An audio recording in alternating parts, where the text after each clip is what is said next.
Coucou vous. Bon, avant de sortir, je vais vous parler du message d'hier que je devais vous commenter du coup, concernant Julien et moi. Je vous le remets là le message pour ceux qui n'ont pas suivi.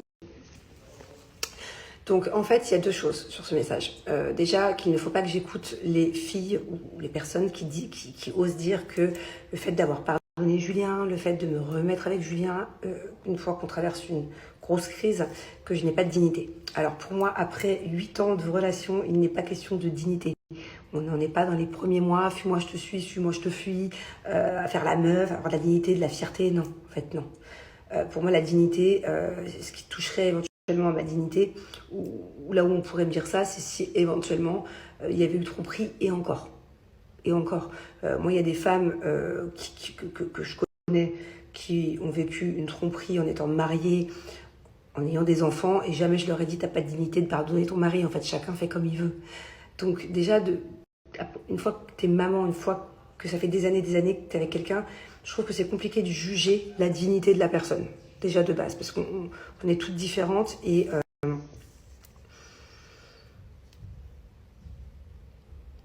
même les proches ne sont pas censés juger, donc encore moins les gens qui connaissent pas. Et effectivement, t'as raison, le fait de ne pas vouloir à chaque fois, dès que ça va pas, abandonner, le fait de vouloir s'accrocher, le fait de vouloir des fois se redonner une chance.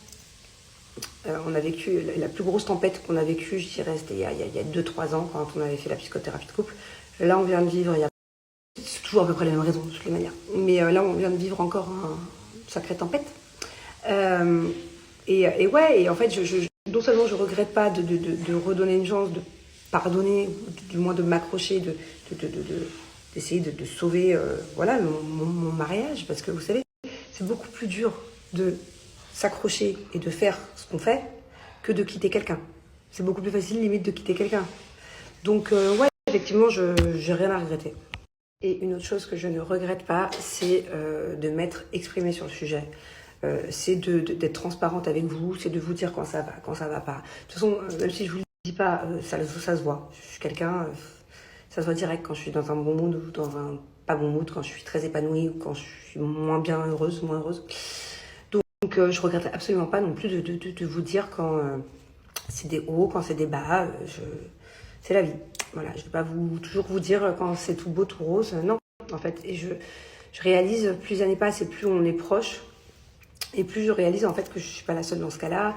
La dernière fois, je vous parlais aussi de mon problème à dépendre de l'humeur de mon mari. Et en fait, j'ai reçu des centaines de messages où vous étiez pareil. D'ailleurs, je les avais screenés. On réabordera le sujet un autre jour parce que j'avais tout screené. Et en fait, j'ai halluciné à quel point j'étais pas seule. Et même vous aviez halluciné au final que j'aborde ce sujet parce que même vous pensiez que vous étiez seule. Donc voilà, en tout cas, je regrette pas à chaque fois de vous parler de tout ça et d'être moi-même.